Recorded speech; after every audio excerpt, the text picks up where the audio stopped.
प्रिय भक्तों, आज हम आपको इस वीडियो में शिव पार्वती विवाह की कथा सुनाने जा रहे हैं। एक बार प्रेम से बोलिए शिव शंकर भगवान की जय हो। जब शिव और पार्वती का विवाह होने वाला था तो एक बहुत बड़ी सुंदर घटना घटी। उनकी शादी बहुत ही भव्य पैमाने पर हो रही थी। इससे पहले ऐसी शादी कभी नहीं हुई थी। शिव, जो दुनिया के सबसे तेजस्वी प्राणी थे, एक दूसरे प्राणी को अपने जीवन का हिस्सा बनाने वाले थे। उनकी शादी में बड़े से बड़े और छोटे से छोटे लोग शामिल हुए। सभी देवता तो वहाँ मौजूद थे, साथ ही असुर भी वहाँ पहुँचे। आमतौर पर जहाँ देवता जाते थे वहाँ असुर जाने से मना कर देते थे, और जहाँ असुर जाते थे वहाँ देवता नहीं जाते थे। शिव पशुपति है, मतलब सभी जीवों के देवता भी है, तो सारे जानवर, कीड़े मकोड़े और सारे जीव उनकी शादी में उपस्थित हुए। यहाँ तक कि भूत पिशाच और विकसित लोग भी उनके विवाह में मेहमान बनकर पहुँचे। यह एक शाही शादी थी, एक राजकुमार की शादी हो रही थी, इसलिए विवाह समारोह से पहले एक अहम समारोह होना था। भगवान शिव और देवी पार्वती की वंशावली के बखान की रस्में, वर वधू दोनों की वंशावली घोषित की जानी थी। एक राजा के लिए उनकी वंशावली सबसे अहम चीज होती है, जो उनके जीवन का गौरव होता है। तो पार्वती की वंशावली का बखान खूब धूमधाम से किया गया। यह कुछ देर तक चलता रहा। आखिरकार जब उन्होंने अपने वंश के वैभव का बखान खत्म किया तो वे उस ओर मुड़े जिधर वर शिव बैठे हुए थे। सभी अतिथि इंतजार करने लगे कि वर की ओर से कोई उठकर शिव के वंश के गौरव के बारे में बोलेगा, मगर किसी ने एक शब्द भी नहीं कहा। वधू का परिवार ताजुब करने लगा। क्या उसके खानदान में कोई ऐसा नहीं है जो खड़े होकर उनके वंश की महानता के बारे में बता सके? मगर वाकई कोई नहीं था। वर के माता पिता, रिश्तेदार या परिवार से कोई वहां नहीं आया था, क्योंकि उसके परिवार में कोई था ही नहीं। वह सिर्फ अपने साथियों गणों के साथ आया था, जो विकृत जीवों की तरह दिखते थे। वे इंसानी भाषा तक नहीं बोल पाते थे और अजीब सी बेसुरी आवाजें निकालते थे। वे सभी नशे में चूर और विचित्र अवस्थाओं में लग रहे थे।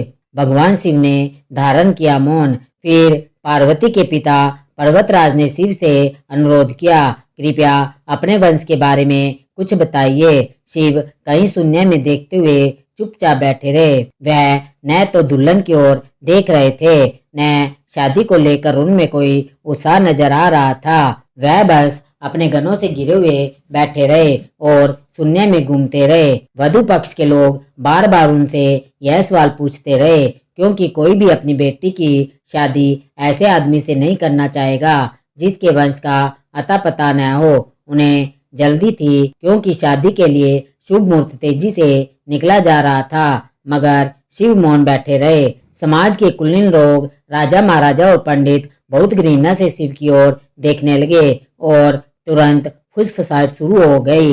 इनका वंश क्या है? यह बोल क्यों नहीं रहा है? हो सकता है कि इसका परिवार किसी नीची जाति का हो और इसे अपने वंश के बारे में बताने में शर्म आ रही हो। नारद मुनि ने इशारे से बात समझानी चाहिए। फिर नारद मुनि, जो उस सभा में मौजूद थे, उन्होंने यह तमाशा देखकर अपनी वीणा उठाई और उसकी एक तार खींचते रहे। वह लगातार एक ही धुन बजाते रहे, टोइंग टोइंग टोइंग।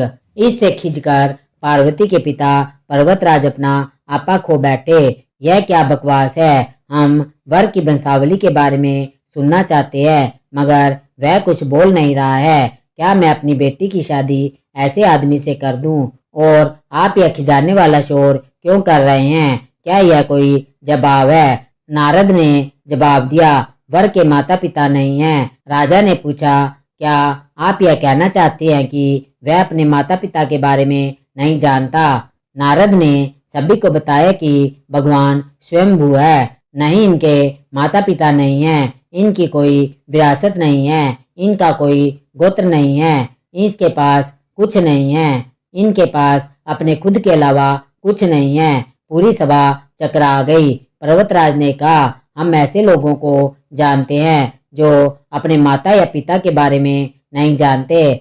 ऐसी दुर्भाग्यपूर्ण स्थिति हो सकती है, मगर हर कोई किसी न किसी से जन्मा है। ऐसा कैसे हो सकता है कि किसी का कोई पिता या माँ ही ना हो? नारद जी ने जवाब दिया, क्योंकि यह स्वयंभू है। इन्होंने खुद ही रचना की है। इनके न तो पिता है न माता, इनका न कोई वंश है न परिवार। यह किसी परंपरा से ताल्लुक नहीं रखते और न ही इनके पास कोई राज्य है। इनका न तो कोई गोत्र है और न कोई नक्षत्र, न कोई भाग्यशाली तारा इनकी रक्षा करता है। यह इन सब चीजों से परे है। यह एक योगी है और इन्होंने सारे अस्तित्व को अपना एक हिस्सा बना लिया है। इनके लिए सिर्फ एक वंश है, ध्वनि। आदि शून्य प्रकृति जब अस्तित्व में आई तो अस्तित्व में आने वाली पहली चीज थी ध्वनि। इनकी पहली अभिव्यक्ति एक ध्वनि के रूप में है। ये सबसे पहले एक ध्वनि के रूप में प्रकट हुए। उनसे पहले ये कुछ नहीं थे। यही वजह है कि मैं यह तार खींच रहा हूँ।